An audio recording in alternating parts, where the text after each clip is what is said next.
Corporate bad guys and dirty dealers, beware. Season 2 of Leverage Redemption is back. The team is putting their criminal skills to good use and seeking justice, including Harry Wilson, played by Emmy nominee Noah Wyle. Take a look.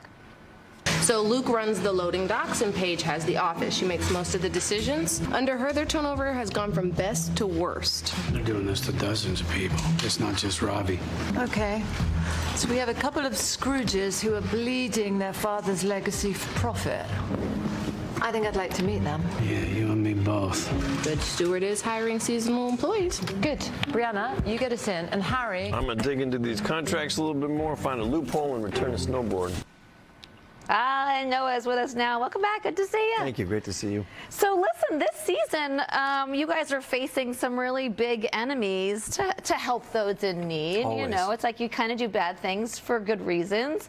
What can we expect for the rest of the season? More bad guys torn from the pages of today's headlines. They try to always find something horrible that's happening in contemporary society and then find a victim of that and try to give some measure of justice. But this season's also pretty cool because we learn a lot more about the team than we ever have before. Their backstories and some of their vulnerabilities as well. Well, I like, too, that Harry this season has really become much more a part of this team. Yeah. So what have you enjoyed in that process, like kind of being more involved with them? Well, Harry's kind of a Swiss Army knife character. He can be anything you need him to be, and he's no longer the new kid in school, and he's got all the confidence of somebody who's thinks he's got it all handled. So I get to lean into the costumes and the accents and the cons a little bit more this year, which has been really fun. Which is really fun. I have to imagine. I mean, are you good at accents? Because I feel like you're either good at them. I used to read my kids bedtime stories, and my son would say, "Dad, but no spice." And I go, "What?" And he goes, "No, no, no, like with that thing you do with your voice." Because I'd give every character their own accent. I love doing that kind of stuff.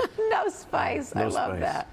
But fans are really passionate about this team. So what do you think it is about the dynamic between you guys that people are really resonating with? Oh, I think shows like this are almost medicinal when times are tough. You know, people want to tune in and see that there's a team of people out there that are anonymously going around and doing these acts of charity. You want to believe, like, you know, when I was a kid, the A-Team, that there's this group of professionals out there who are incredibly skilled at what they do, who really just want to bring justice to the little guy or girl. Yeah. So that's what's fun about it. Yeah, and they want no acknowledgement. No, they don't need it. Nope. Nope. They're just doing it for good. Yep. Well, you wrote and directed episode 5. I did. And you said, I don't know where I saw this, but you said that directing it's kind of a specific format, so that's a little bit easier. Did you face more challenges writing it, or what was that whole process like? I loved writing. I loved being part of the writer room. They were incredibly collegiate with me, and I had a good story that I was into telling. I wrote this one sequence, and I thought, boy, oh boy, I wouldn't want to have to direct this. And then they said, you're going to direct your script. I went, I'm going to do some rewriting. Yeah.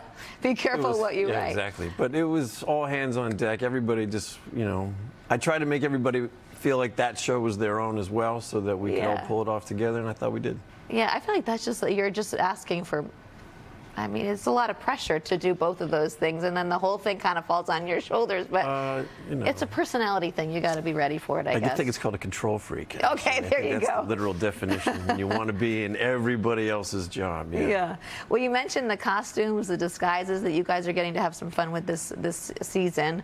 You also do an impression of Elliot. How did that whole thing come about? I just thought it would be really funny if Harry got to pretend to be Elliot for a minute, and he would really enjoy that right up until the point where he had to take pain.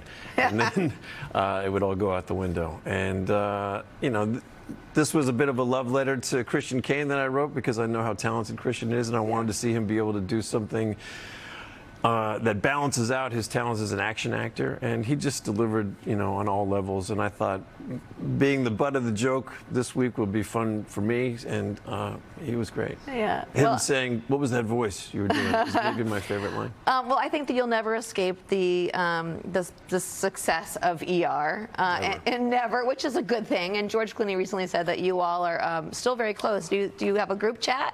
Yeah, I texted him the other day. My wife gave me a little miniature bottle of Casamigos as a Christmas tree ornament because it's been such a big part of our year. Yeah.